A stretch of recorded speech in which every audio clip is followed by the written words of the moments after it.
Hello everyone. Today I am going to show you the T flip-flop Verilog code and the test bench code.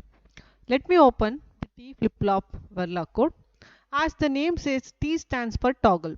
So whenever there is a clock, the output toggles. If T is equal to 1, the output toggles. So let us consider the inputs and the outputs for the T flip-flop. The inputs and outputs are included in the module. So T and clock are the inputs, Q and QB are the outputs. So initialize with the inputs T clock and the outputs Q QB respectively, and declare the outputs Q QB as registers, as we need to store the data. Let us consider with the positive edge of the clock.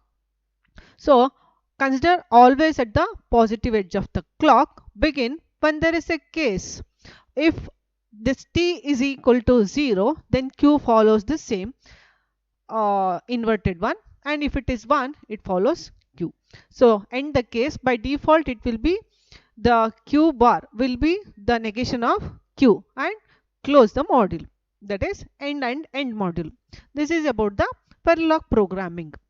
And coming to the test bench programming, here the inputs are declared as registers and the outputs are declared as wires.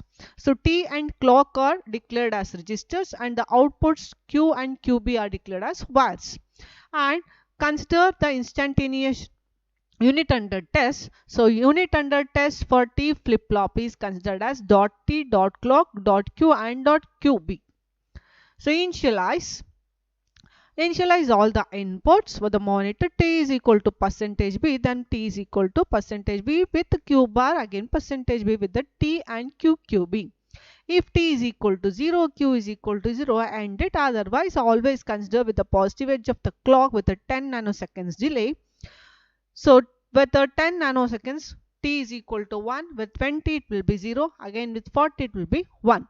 This is how the test bench module works. Now let us move on to the digital part of cadence.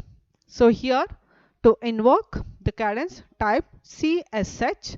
After that type source CSHRC underscore test.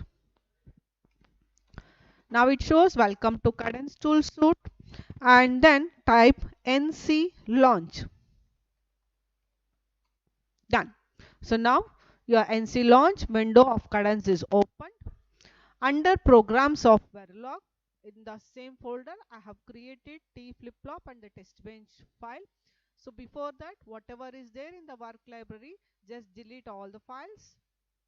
So I am deleting the previous files so that it will be easy for you to identify the correct programming which you are executing. So now the work library is empty.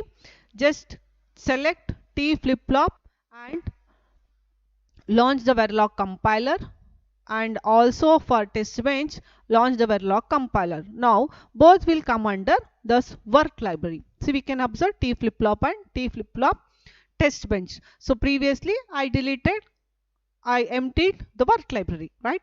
So now under work library, select the Verilog file and launch elaborator. Again similarly for test bench, launch elaborator. Now once the elaboration is done, these two files will come under snapshots. So this is Verilog code and this is test bench code file. Now select test bench code file and click on launch simulator with the current selection. Always we have to select the test bench file. So launch simulator. Now two windows will be opened. One is the console window and the other one is the design browser. Here just select it and send to waveform window. So now waveform window is opened, and here in the waveform window just give 400 to 500 nanoseconds, and here we get the output.